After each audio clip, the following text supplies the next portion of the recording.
So I'm Nitesh Das, founder of Corporate Sapient and Life Skills Coach.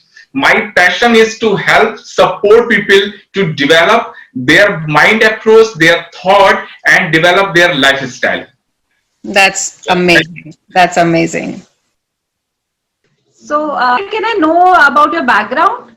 Yeah, I'm corporate professionals. I have experience into corporate industries, worked for big fortune companies.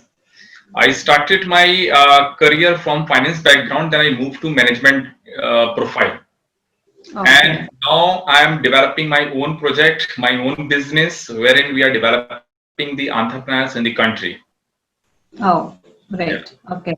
All right. I was just going through your profile. I just got to know there's a book that you are about to release. Yeah, that is Karma Mantra, a message for working professionals from Bhagavad Gita. Okay. Can you give me a brief introduction? What is there in this book? Yeah, Gist of it, maybe. I would like, and in fact, I would love to, introduce about the book. What clicked to my mind that our country presently, needs the contributions of the young generation. आज की date में, if I speak in Hindi, would it fine for you? Yeah, absolutely. Feel Yeah. free. Yeah. जो देश की जो सबसे बड़ी जरूरत है वो है अपने धर्म को जानना। देश का सबसे बड़ा धर्म आज की डेट में हो चुका है कंट्री को एक हाईली डेवलप्ड नेशन बनाना।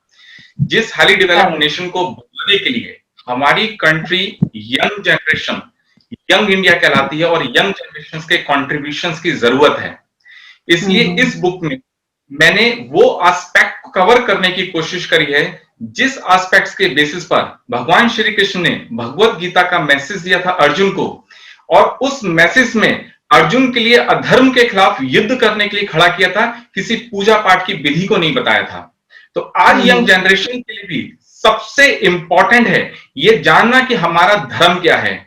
हमारा धर्म है हमारी प्रॉस्पेरिटी, हमारी कंट्री की प्रॉस्पेरिटी, जिससे कि हम दूसरे लोगों को या सोसाइटी की हेल्प कर पाए।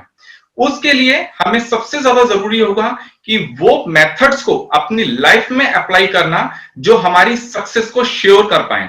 तो सक्सेस किस तरीके से मिलती है, कर्मा मंत्रा का रूल क्या है, किस तरीके से हम अपनी लाइफ में एक सेटिस्फैक्शन को अपनी सक्सेस से ड्राइव कर सकते हैं, वो सारे एस्पेक्ट्स को इस भगवत गीता के मैसेज को लेकर के मैंने इस बुक में कवर करने की कोशिश की है। Okay, great. तो आई होप जो आज की जनरेशन है वो इसको थोड़ा अंडरस्टैंड करे। प्रोफेशनल काम के साथ साथ हमारा जो धर्म है, हमारा जो रिलीजन है, उसको इनकॉर्पोरेट करके चले तो बहुत ही बढ़िया हो जाएगा। एब्सोल्युटली। इसमें एक चीज मैं आपको ये कैसे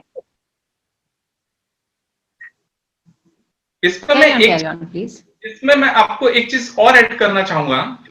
आज ये जानना बहुत जरूरी हो गया है बहुत सारे लोगों के माइंड में, क्योंकि मैंने कॉर्पोरेट में वर्क किया है, लोगों के साथ एक टीम के साथ मैंने काम किया है।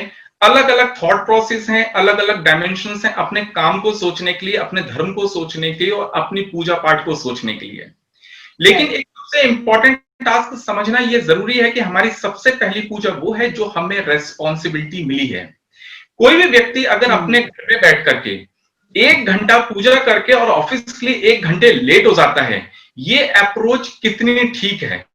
क्योंकि बहुत सारी जनरेशन के सामने इस तरीके के डे टू डे लाइफ में कंफ्यूजन रहते हैं कि एक तरफ हम पूजा छोड़ें या दूसरी तरफ हम ऑफिस छोड़ें। ऐसे केसेस में मैंने ये डिफाइन करने की कोशिश की है कि अगर आप 1 घंटे ऑफिस लेट पहुंचते हैं तो ये भी आपने अधर्म कर दिया, क्योंकि ऑफिस आपको जिस चीज के लिए सैलरी दे रहा है, कॉम्पनसेशन दे रहा है, वो जस्टिफाई करना भी आपका धर्म है।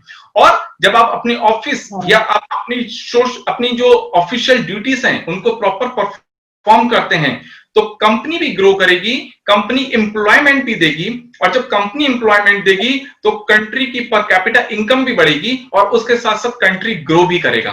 तो इस बुक में मैंने वो सारे एस्पेक्ट कवर करने की कोशिश की है जो किसी भी एंटरप्रेन्योर के लिए, किसी भी बिजनेसमैन के लिए, किसी भी सोशल पर्सन के लिए या किसी भी एम्प्लॉय के लिए उतने ही हेल्पफुल हैं जितने कि किसी दूसरे थॉट प्रोसेस को लेकर के कोई भी पर्टिकुलर पर्सन अपने सेटिस्फैक्शन को ड्राइव करने की कोशिश करता है।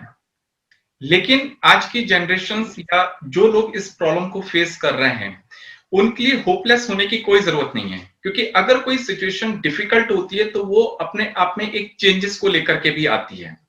हमें इस चीज को लेकर के पॉजिटिव रहना होगा कि आफ्टर कोविड यानी कि पोस्ट कोविड के बाद हमारी कंट्री के अंदर एक फास्ट पेस इकोनॉमी एक्सपेक्ट की जा सकती है, क्योंकि इस मूवमेंट पर जिन लोगों ने एक जो ग्रेजुअल चेंजेस इंडस्ट्री में आ रहे थे उस ग्रेजुअल चेंजेस को एक्सेप्ट नहीं कर पा रहे थे, बट इस पीरियड में उन्होंने फोर्सफुली उसको एक्सेप्ट करना शुरू करा।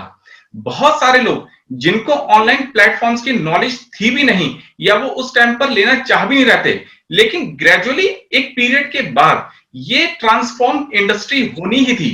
तो ये जो इंडस्ट्री ट्रांसफॉर्म हुई है ये because of this Covid situation से हो गई, बहुत जल्दी हो गई जो ग्रेजुअल होनी थी। लेकिन इस पीरियड में एक पॉजिटिव एस्पेक्ट ये भी रही कि जिन्होंने भी इस इंडस्ट्री को, इस ट्रांसफॉर्मेशंस को समझने की कोशिश करी, उन्होंने अपने आप को डेवलप करना भी शुरू कर दिया। कंट्री की ये रिक्वायरमेंट है कि हमें ग्लोबली अपने आप को ग्लोबल के साथ यानी कि जो हाईली डेवलप्ड नेशंस है उनके साथ रख करके चलना होगा। तो हमें अपने आप को अपग्रेड भी करना होगा, अपडेट भी करना होगा। ये सिचुएशन इसने कहीं ना कहीं हमें ये एक मैसेज दिया है कि अब हमें अपने स्टेप्स को मूव फॉरवर्ड करना होगा, प्रोएक्टिव होना होगा। अभी तक हम लोग एक्टिव तो थे लेकिन प्रोएक्टिव नहीं थे, तो इसको बहुत पॉजिटिवली लेना चाहिए। हमें उन नए डायमेंशंस के बारे में सोचना चाहिए जो पोस्ट कोविड के बाद हमारे लिए एक अपॉर्चुनिटी को लेकर के आ रहे हैं, जिसपे हम अपनी इकोनॉमी को, अपनी सर्वाइवल को और अपनी कंट्री को एक फास्ट मूवमेंट दे सकते हैं।